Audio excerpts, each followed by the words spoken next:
This video is a part of the A to Z series of Python language where I go through all the built-in functions of Python starting with letter P with the description of how to use them. The imported library functions and classes are written using these built-in functions only. So you can consider this as a foundation of the entire Python language. If you have landed directly on this video, you can check out the entire playlist in the iCard above or through the link in the description. Otherwise, watch this video till the end as I will also give real project examples where these functions might be useful wherever I can. My name is Aditya Shenoy from Brainy Things, where I make programming simple and fun. YouTube statistics show that a small percentage of you who watch my videos are actually subscribed to this channel, so if you end up liking this video, please consider subscribing. It's free and you can always change your mind in future. The first function is the pow function or the power function. It returns the exponential of a number with respect to a number. So this function takes two mandatory parameters which should be of numeric types. So in this case I will pass 10 and 2, and this will return the value of 10 to the power of 2, that is 100. There is a power operator too which can do the same operation as above, which is the double asterisk sign. Note that when we pass an integer as the first parameter and a positive integer in the second parameter, the value returned was of integer type. But if we pass a float value as the first parameter like this, or we pass a negative integer as the second parameter like this, then we will get a float type as the return value. This function also takes a third parameter. This is the modulus value that is applied to the power result of the first two parameters. So let's pass 10, 2 and 7. So this will return me a value of 2. This is equivalent to 10 to the power of 2 mod 7. As you can see, the value returned is same. So the exponential result, that is 100 mod 7, is 2. Using the power function in this case instead of the operators is more efficient as per the Python documentation. If we are passing the third parameter, the first two parameters should be of integer type and the second parameter should be a positive integer. This kind of operation is common when you are having problems in competitive programming with large numbers.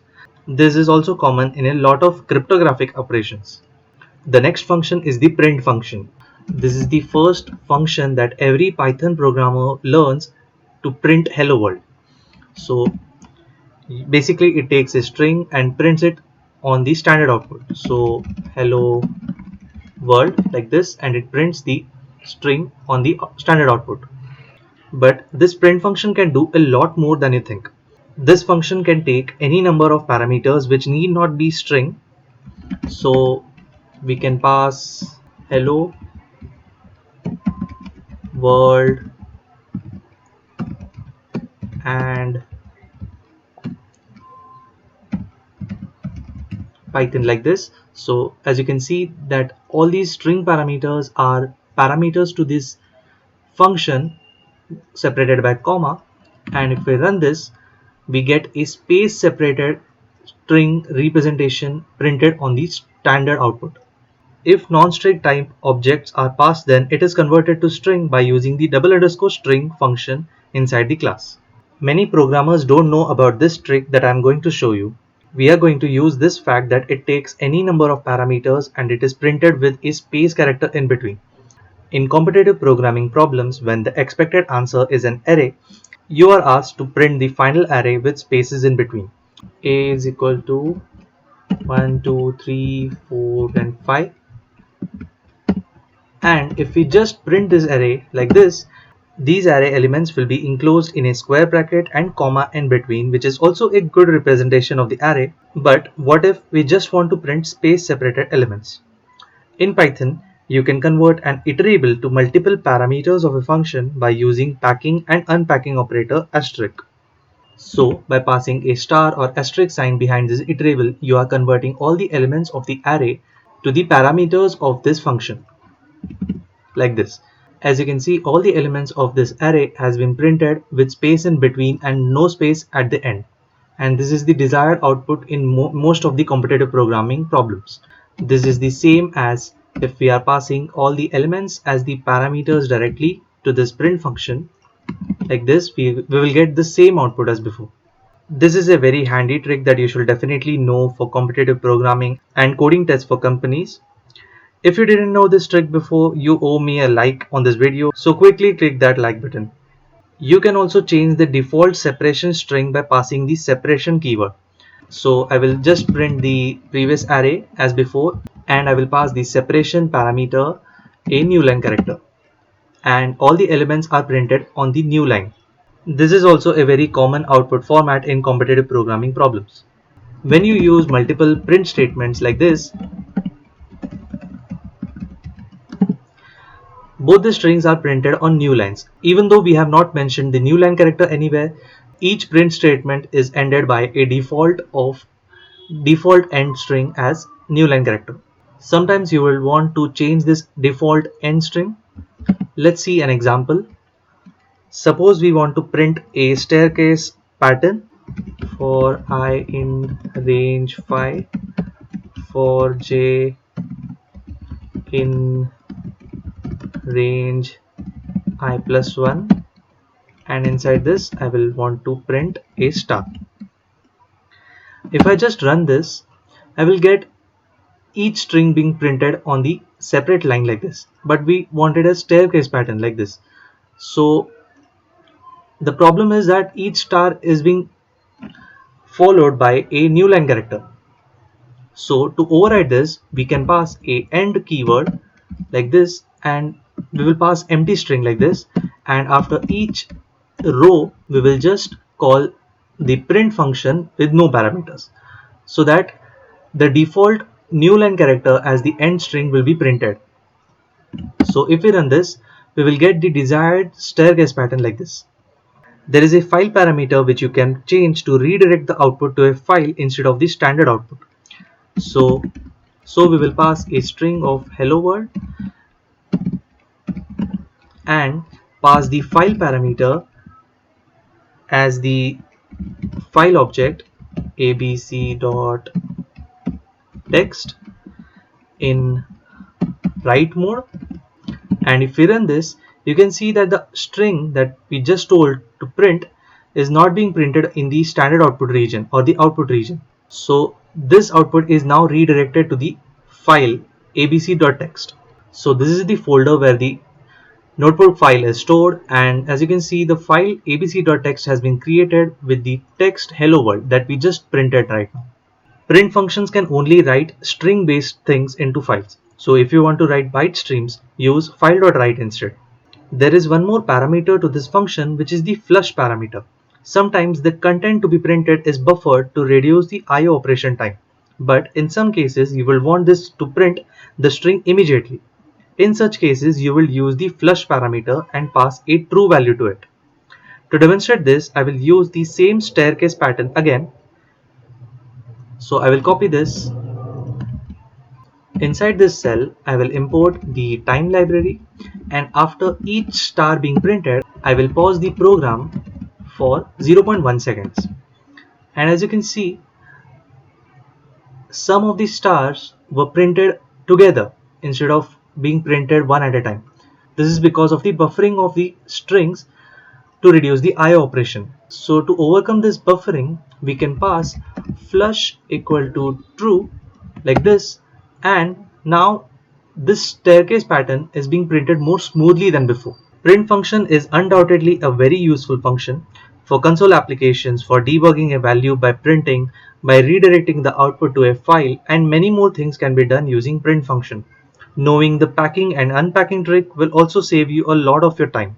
The next function is the property function. This function is very useful when you have an object-oriented problem. In Python, no attribute is private, so you don't want unrestricted access or updating of the object parameters. You might sometimes want specific action to be taken when the attribute is deleted. In all such cases, you can use property function.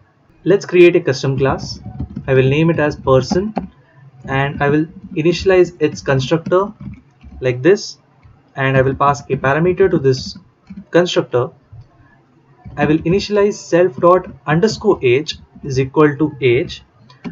In Python, variables starting with underscore is a convention for private variables, or in other words, the variables that are only intended to be used inside this class and not outside the class.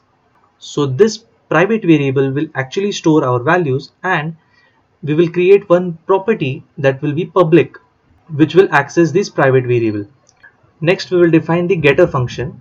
So get underscore age self, and as we are just reading the value, we don't need to pass any parameter. So I will return self dot underscore age. We can also define the set age function. In this case, we will pass a parameter of age, and instead of directly setting this age value to the private variable underscore age, we will first check if age is less than 0 or age is greater than 100, or any maximum value that you don't want the age to exceed. In that case, I will raise value error.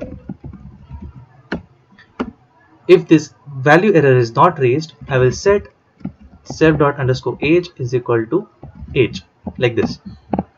Similarly, we can define the deleter function, delete age, and it will not take any parameters, and I will simply delete self dot underscore age. Now to create the public property of this person class, I will set the age as the property of this class, whose getter function is getAge, setter function is setAge, deleter function is deleteAge, and I can also specify the documentation of this property. So I will set it as age of the person, like this. Now I will create an object of this class. Aditya is equal to person. I will pass the age, and now if I try to access this public property aditya.age, as you can see, the getter function is working correctly, is equal to 22. Now if I try to set this age value to a negative value, which we don't want, so in that case value error will be raised. And as you can see, this function was redirected to set age function because we told to the property function that this is the setter function of this property. So we can set this to any value 30, and now if I try to retrieve this value, I will get the updated value. Similarly, we can just delete the property like this using the delete keyword, and this should have deleted the private variable as well.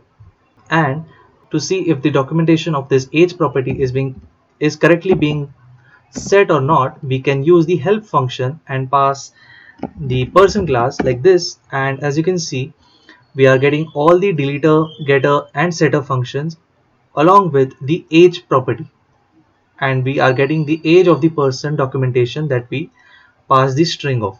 There is also a shorthand notation available for this. So in that case, all the functions getter, setter and deleter function should have the name same as the property name. So all these functions will be named as age right now. I can delete this line, and for the getter function, we will add a class decorator @property like this, and this will set this property, this function as the getter function, and we can also pass the documentation over here. So age of the person, and for setter function we will use the property name that is age dot setter like this, and for deleter we will use age dot deleter. Now let's see whether the get function is working properly or not. So aditya.age, the getter function is working correctly. If we try to set this a negative value, it will raise again the value error as before, and if we delete this, still it will work. And we can check for the documentation also, help person, and this function, this method is better because as you can see, all the three functions are not being displayed right now. Only the property is being displayed. This reduces the amount of documentation being printed by the help function. Property function is very useful for object-oriented applications. Sometimes making getter function and setter function for an API is not user-friendly, but you still want to do processing and error checking in the getter and setter functions. So the solution is property function or property class decorator. API users will get to use property and internally it will make use of getter and setter functions. Similarly, in the deleter function, you can do all sort of operations like closing of the file, closing the connection with the database, and similar operations. So these were all the built-in functions that start with letter P.